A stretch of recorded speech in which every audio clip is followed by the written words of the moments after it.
Kings of Leon. California waiting. Steve, the public have been waiting for us to return. That's true enough. Alright? Yeah. They had the best of. Oh, last that week. was a joy. They had Camfield and us without Carl the week before. But it's been a while since we've all been together. I'm Ricky Gervais, with me is Steve Merchant, and over there, with his little sunburnedy, baldy head, little Karl Pilkington. Alright? Yeah. That wasn't Steve slapping me head then, by the way. No, that was just him clapping at, like, Steve Wright in the afternoon. It's a great show. Because he's so, it is a good show. Yeah. He's so pleased that we're a posse. Yeah. And we're all back together. 3 holidays Carl's had this year. Last year. Yeah, yeah. I'd love to have 3 holidays. You've got to start putting the work in there. I had 2 holidays then. No, you had 3 holidays. You went away with Suzanne and her parents. Yeah, well that doesn't count. It does count. If you book 2 weeks off the firm, you go away and you go, how was your holiday? Go, well, I didn't really count, it wasn't a really good holiday. Can I have them days back, please? My New Year's resolution is to be nicer to you, but well talk done, you've already sense. broken that. No, but talk sense. Talk sense. You've had 3 holidays this year, and I'm just saying, you're in your 30s now, and 30s is when you should be really putting the work in. That's true enough. To reap the benefits in your 40s, 50s, 60s, 70s, 80s, 90s, and 100. Carl, what's your New Year resolution? What about think before you speak? It's worth, I mean, see, I'm allowed to laugh. I'm allowed to laugh at things other people say, Carl. That one, that is a good suggestion. How was your holiday, Carl? It was alright.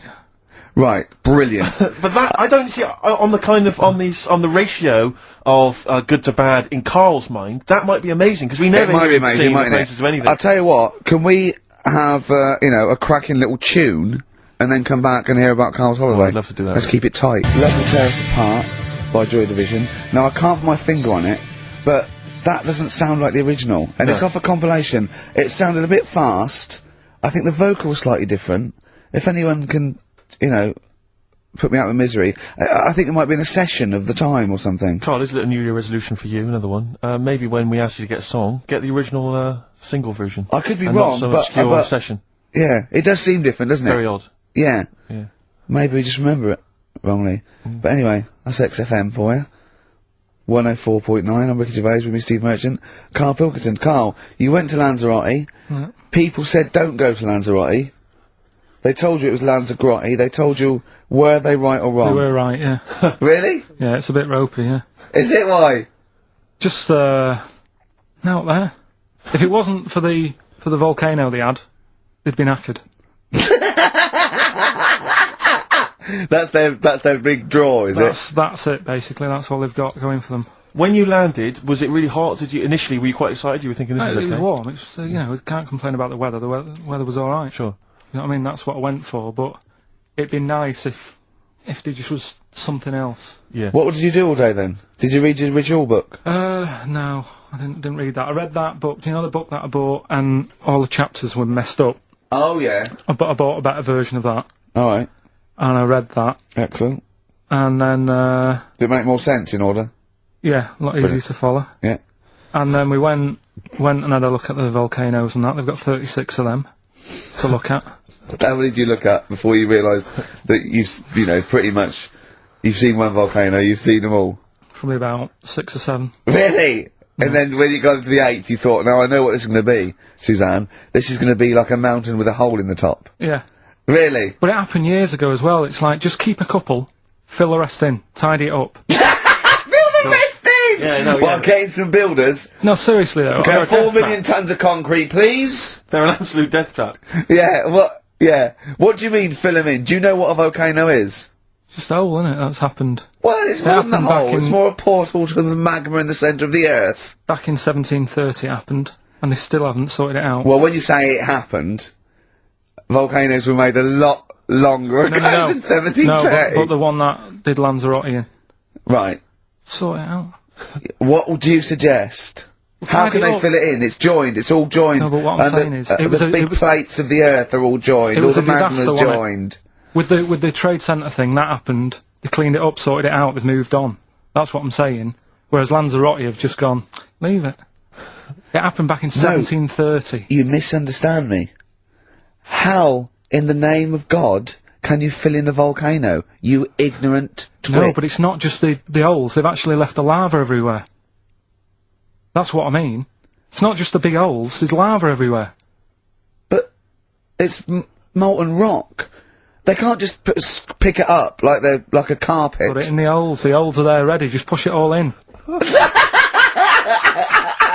what I'm saying.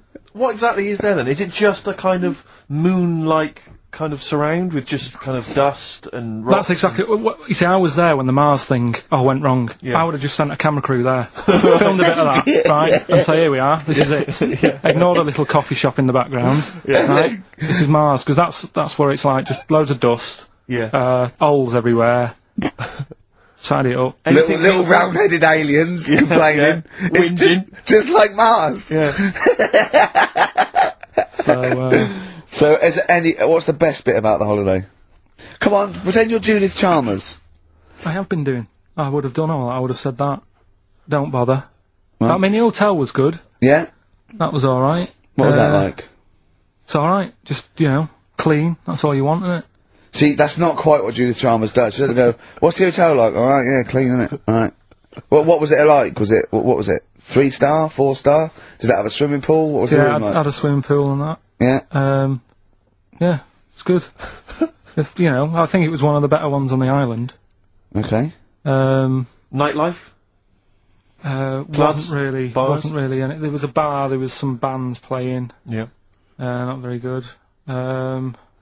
Food got a bit boring. Yeah. It was always the same food every night, but they sort of themed it and made out as if it was different. So, like, on Mexican night, it'd be chicken with a nacho on it. Right. And Chinese night, sort of chicken with a little prawn cracker on it and stuff. Sure. But that got a bit boring. That's me just turning on my phone, 'cause I want to read to you a text that I got from Carl. I think you sort of sum up the holiday in this text, don't you? Do you remember I it? can't remember. Let's have a look. Let's have a little look. Instantly, what did Suzanne, your girlfriend, make of it? Similar view to you? That they should fill in the holes? Yeah, it's just that thing, you see, I went on a coach trip, right? And you go and see the volcanoes. Like I said, there's 36 of them. Yeah. Which, how many do you need? And when we're on the coach going round all these volcanoes, the fella on the front's going and, look out your left window at the moment, and there's a volcano. And, if you quickly look out of the right-hand side there, there's another one. Right. And on the left, it's just like, alright, we've seen it. Sure. Do you know what I mean? Yeah. And that trip, I mean, we'll talk about that trip in a bit. Right, this is the text I got from Carl, right? Alright. Been up to a volcano. Been in some dead artist's house who built his house in the lava. They said they would show me science with volcanoes, but all they did was chuck some water in a hole and it shot up in the air. No dwarves in the canteen, no scousers here, but there is a Swede woman with a big head. She looks effing gormless with a cap on. Alright? So a little reference there to... A Swede woman? What's that mean? Do you mean Swedish? Yeah. Or she looked like a vegetable? No, the Swedish woman. But they've all got sort of quite big bill, aren't they? And I sent him a text. Oh well, it's just good to be on holiday because I'm working. He sent back. So am I. Just been watching Sky News. There is a school for monkeys who want to get a band together. Is that monkey news for later?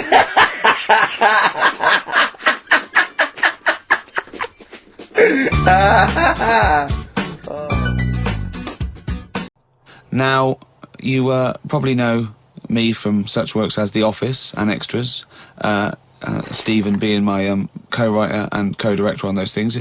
For those people who are not so aware of Karl Pilkington, he was our producer, sort of given to us when we first started on XFM, and you're thinking, well, why are we doing a podcast? It's because I like to be in a room with Karl Pilkington. You know, like some people go and help sort of chimps. Do they? Yeah. Well, they go to the jungles and things. And help out little sort of endangered Diane species. Fossey or whatever. Exactly. You're very yeah. much the Diane Fossey of the Manchester scene. Of the little bald mank world. And Karl Pilkington is an ongoing experiment for me, because I've seen him blossom from an idiot into an imbecile. And I want to see it through. Look at the way he's looking at us. Look at that. He's got a perfectly round head. And that's why I'm doing this podcast. Karl, what do you think about all this? It's just, I mean, we are living in that sort of era now, aren't we? That you need to be able to listen to stuff on demand when you want it and stuff. I know you're not a fan of the iPod in general, are you, or any of the MP3 things? You're concerned. I'm warming to it, but This is what's amazing about Carl. Even though he's talking about things like MP3 players, computers, iPods, he sounds like he was found in a glacier and thawed out. Do you know what I mean? And sort of taught to speak. We're a couple of high school guys who found him, and we're trying to ingratiate him in the gang, trying to pass him off as someone from the modern day. But my thing with iPods is, now, do we need them? Do you know what I mean? We're living in that era now where we have invented most of the stuff that we need, and now we're just messing about. They said that in 1900. Someone actually said everything that's to be invented has already been invented. They said that in 1900, and how wrong were they? No, but what came out? At what point? What was invented in that year where they went, right, that's it now? The 20th century. Think what happened in the 20th century. Go on. Well, planes. Yeah, but is that a good thing? Planes and that. Do you need a plane, really? Wouldn't it have been better if we all stuck where we should be instead of travelling about? War. Well, look, war's happening, isn't it? Because everyone's saying, well, now we can fly, we'll go over there. So there were no wars prior to the invention of the aeroplane? Not like there is today. Right. But what I'm saying is, the world's got smaller on it. Everyone's saying that, right? Yeah. The way I was saying to you the other day, we now go to places where we shouldn't go. People go on holiday to places where you've got to have an injection before you go there. Yeah. Forget it then. That's a warning. Don't go there. I'm with you on that. I don't want to enter a country where I have to have an injection to stop me from dying while I'm in that country. Right, I totally agree with you on that. So what happened is, they invented the plane, and it's like, oh, let's go on holiday, and then they go, oh, I die now. Oh, well, you've got to invent something. Let's invent an injection. And then it's like, right, well, what else do we need to go to that place? There's a lot of faffing. So what I'm saying is... Is that a place? A lot of faffing? What I'm saying is, Steve's travelled more than I have. You've been to, like, dangerous places. I've been to places where you need injections, yeah. Yeah, but why? Because it's fascinating, isn't it? Don't you not believe in that idea of travel broadens the mind?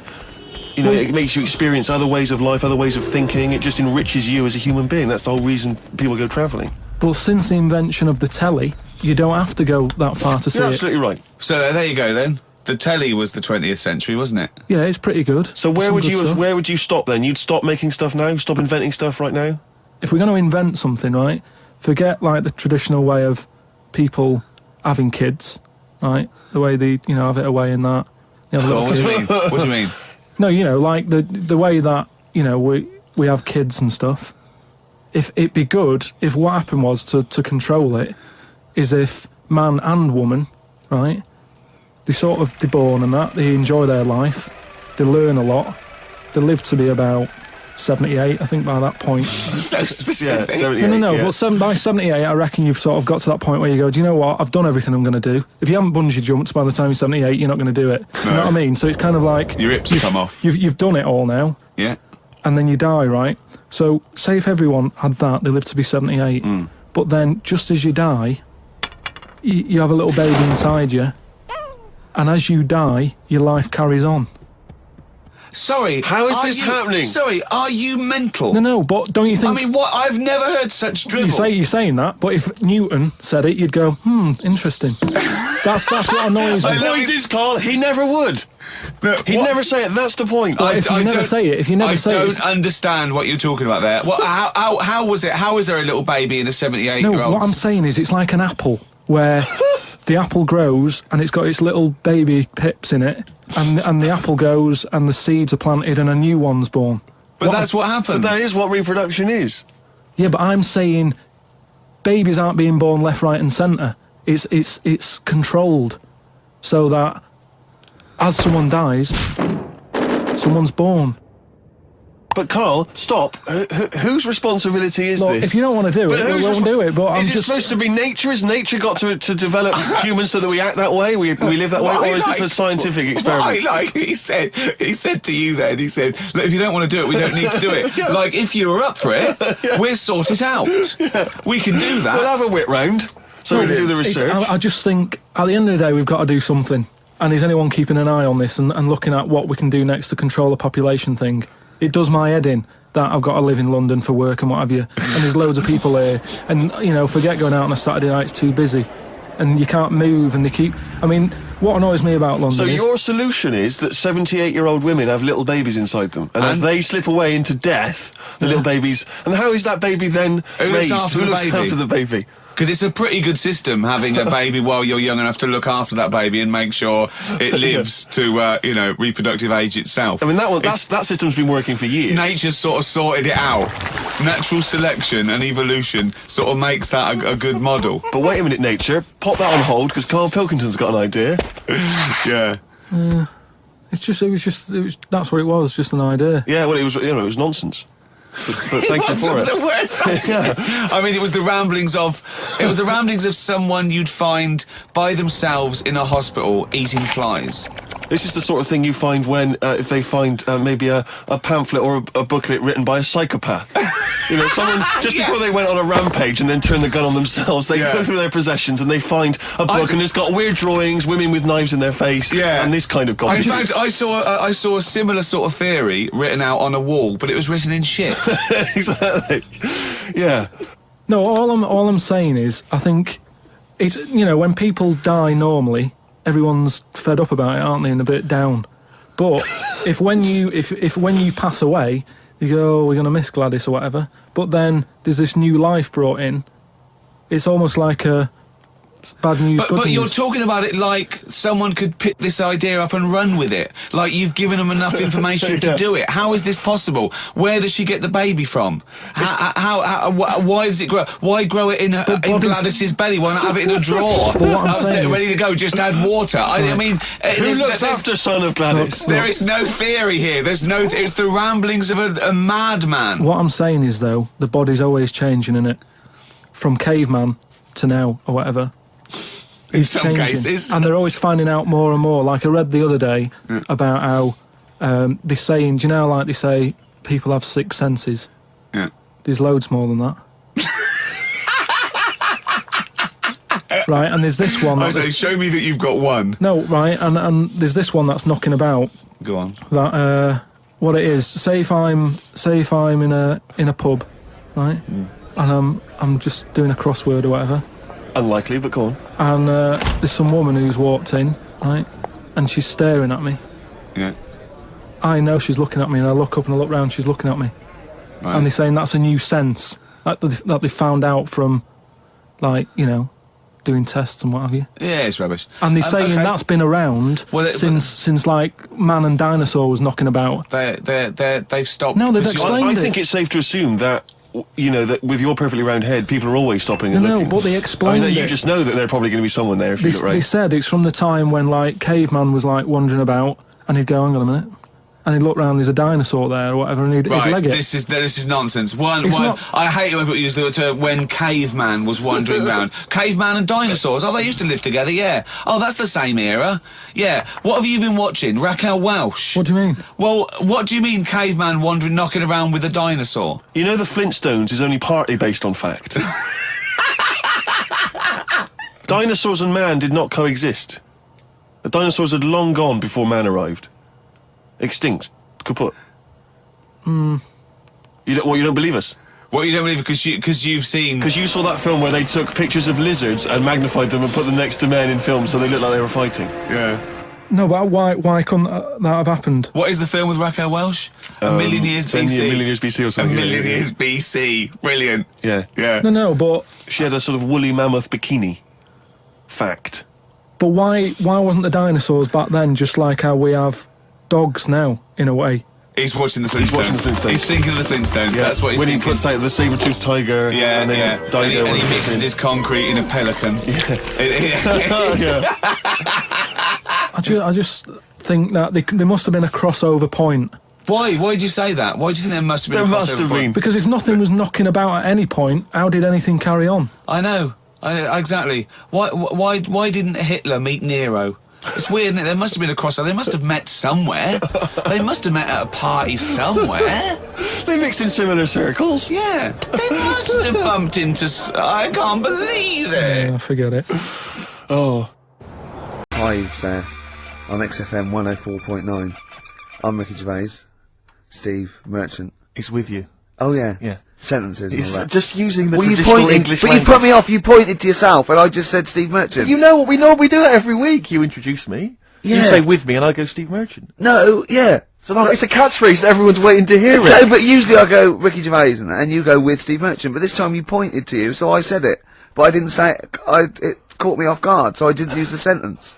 Oh, I don't like the way you sit, right? I've read medically that if you're slouching like that, can you try and describe how you're sat? But you've got the kind of have you ever seen that picture of when John Lennon was off his head on Smack recording Let It Be, and he was lying on the floor at Abbey Road? That's basically what Ricky looks like now. Chest pains, I was scared. It's not good for you. That look at you can't breathe properly in the diaphragm, so you're going to speak badly. Hey, listen, I was trying to speak medical stuff there. I was trying to run into trouble. Yeah. Anyway, Rick, what are the words to wham rap? No, what are the words to I don't remember wham rap. What the hell's got into you? Hey, sucker. No, there's nothing you can do. Brilliant. I look forward to a forthcoming revival of your music career. Yeah. Rick, I had some devastating news last night. Go on. You know when I left you, I was off to buy a PlayStation 2. Yeah. I was totally in the mood for Or it. a PS2, as he said. Yeah. Which confused him, Grandad. Anyway, so I think I went in like some electrical stop on Oxford Street. Yeah. And The thing I just say, the thing about Steve is I wouldn't say he's mean. He hates that.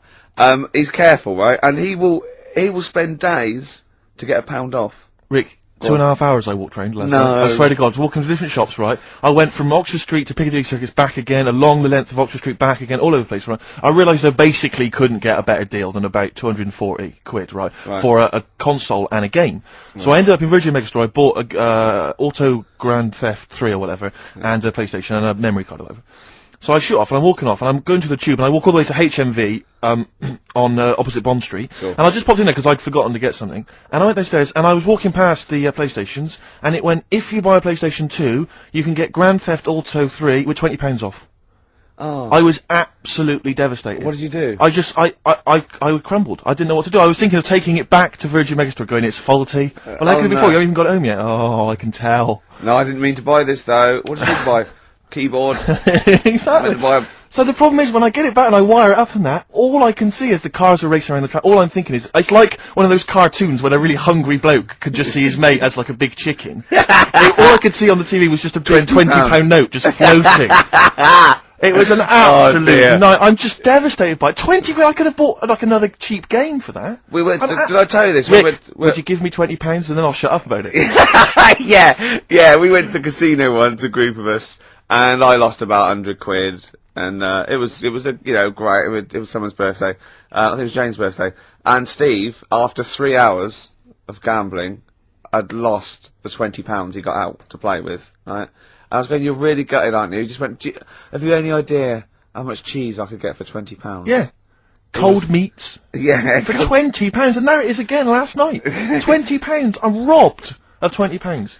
Literally, they've taken it from my hand. Yeah. The HMV people. I They've can't believe taken it. that and they've I'm going to hissed try it and away. think of some things to cheer you up. Should we play some songs? I never enjoy any record where I think I or a 4-year-old could have made it. Do you know what I mean? It's just like, it's cheating. It's musical cheating. Yeah, I'm not a big fan of that one. I won't play that again then. Alright? Okay. That's done. Yeah. Alright? Nice. Shake on it. Yeah. Lovely. XFM 104.9. Kiss on it.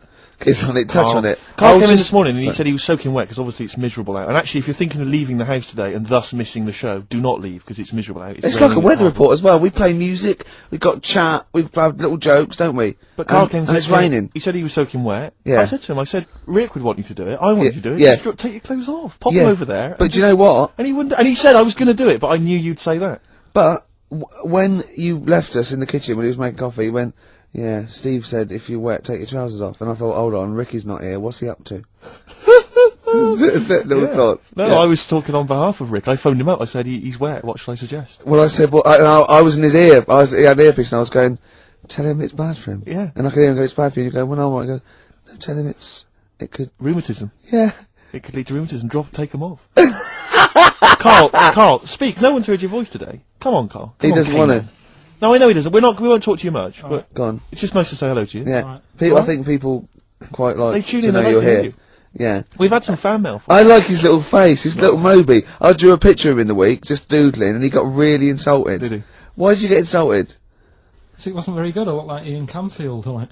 Oh, that's an insult. Yeah. Ladies love Canfield. Yeah. I mean, they're weird, kind of heavy metal ladies. But Yeah, the ones that drink blood. Yeah. Yeah, they love Canfield. I thought of you look like today, but I think you might find it insulting as well. It's just meant to be affectionate. You look, for people who don't know what you look like like Beaker at the Muppets. I can't see how that would be an insult.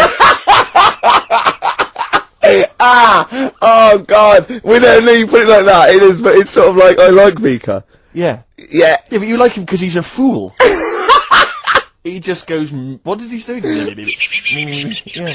Yeah. Well, you look a bit like that doctor that used to accompany him everywhere. That professor. Oh yeah, the little fat little bloke. one, Yeah, that's nice. Carl, what was it that you told me as well when you came in? Just Carl's thought for the day. Okay. Carl, what did you tell me when you came in? Because it was miserable out, and you made a suggestion. It is a grim day in London. I like it already. Brilliant. I was thinking, Oh. could you imagine dying today? Go on, explain more though. Just because when you're dying, Yeah. you're always like in your bedroom, in your bed, and Always. and your family's next door. Always, yeah. And I just thought, can you imagine lying there, looking out your window, because they do that as well, they sort of have the curtains open to get a bit of light on your face. And I just thought, what a day, if this was like your last day, could you imagine?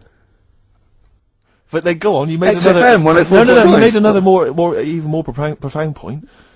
You said if, instead of dying on a rainy day, you'd prefer to... No, if you died on a bit of a nicer sunny day, then it's not so bad. What I'm saying, no, it's your last day looking out on the world, Yeah. and look at it. Don't you agree? Yeah. I thought that was a beautiful point. It was poetic, almost. It was, wasn't it? Because no, the point was that what upset me was that you said you'd been thinking about that today on the way in, and it upset you. But my point was that if you think about the people that are dying any day, it'll upset you. Yeah. Do you see? Yeah, but you don't think about it when it's sunny, because you think, well, they'll be all right today. They won't be that annoyed. You're absolutely right. Annoyed! But Think of that. Oh, I'm ripped. No. Oh, I'm dying today. Oh, it was just when I got up and opened the curtains, and I thought, look at it. I'm Yeah. glad I'm not dying today. yeah. Carl, play a song. Yeah, interesting. Mull Historical Society. Watching Xanadu on XFM 104.9. I'm Ricky Gervais. With me, Steve Merchant. See, it doesn't work if you say with me, Steve No, Merchant. doesn't work. I've got to say I've either got to say with me, Steve, or you just go with Steve Merchant. Sure. See what I mean? Okay. It's not as easy, is No, it? it's not. No. It's not as easy as it seems. You know this, right? I mean, What? the radio show. Oh, yeah, We yeah. do, right? Well, we just come in and we don't plan them, we just sort of like chat. And they still pay us, it seems good, Yeah. well. Should we just do this all day? What, all day on XFM, or... Or just get a license where it's Ricky and Steve FM, and we just chat and we go, what are you doing there, Steve? Just having breakfast. You go, oh, right, yeah. Yeah. Oh, what are you doing there, Steve? I'll just clean the windows and that. And we have a little chat, and we go, oh, just reading the paper. And we just talk and we play records. For 24 hours a day. Yeah. I mean, have you spotted any flaws in that plan, or...? It would be boring after about an hour and a half. Yeah. Is that it? Yeah. Oh, okay. I mean, this is boring now. No, And it's we've only really- done 20 minutes. No, but it's just we were talking about Carl having a thought, remember? Yes. And then I had that thought when I went out to get some orange juice, and I had that thought. So maybe this show can be about let's have thoughts. Okay. So we have thoughts? Yeah. Okay, or they could, if we haven't got any, they could phone in with some. Okay. Or email a thought, maybe, if you've got a thought. Email that in. Just thought we could talk about it. Ricky.gervais@xfm.co.uk. It could be a thought about anything. It can be gone. Can we not make those thoughts racist or homophobic, though, please? Yeah. Or, not downers. No, nothing that's going to bring us down, you know? Yeah. Upbeat stuff. Yeah. Go on, Carl, you were gonna... Do you know when you said 24 hours then? Yeah. Do you know how much it takes to run one of the escalators on the underground for 20 hours a day? How much it costs a year to do that? To run it how long? 20 hours a day? Yeah, that's what it runs. Is this another of your facts? These are always substantiated by an independent source, aren't they? They're not just something you overheard on a bus. Am I just to check? This is fact. I read it. Did you read it on a wall in like a sandwich shop? Sometimes I wish this was on telly, because when Steve said this, you have these substantiated by an independent arbitrator or something, Carl just looked at him. Yeah. Like he'd just spoken French. It just looked like that. It just did. Okay, so anyway, this information you've got from a reliable source, you read it on the back of a fag packet or No, something. I think it was in the Metro magazine in the week. Lovely. Okay. Yeah, So okay. and let's just hear it again. How much does it cost? Yeah, there's loads of escalators on the underground. Yes. And they run for 20 hours a day. Yes. Don't tell us how. Tell you what, Carl, that's such a fascinating fact. Don't tell us. Let's play a record, Rick. Okay. And then people can stay tuned if they want to hear This how much is it like costs. this is like some sort of mental home radio, Yeah. isn't it? I mean, we are. I mean, we're not mentally ill. We haven't, we haven't got haven't had any head trauma. We're educated people. Yeah. But we come out with just rubbish, Gobbledygook. just nonsense. It's like I can't grasp it. I don't know why he started saying. I've no idea what that thought was. You just said 24 hours about doing radio for 24 hours. So I thought, oh, 20 hours.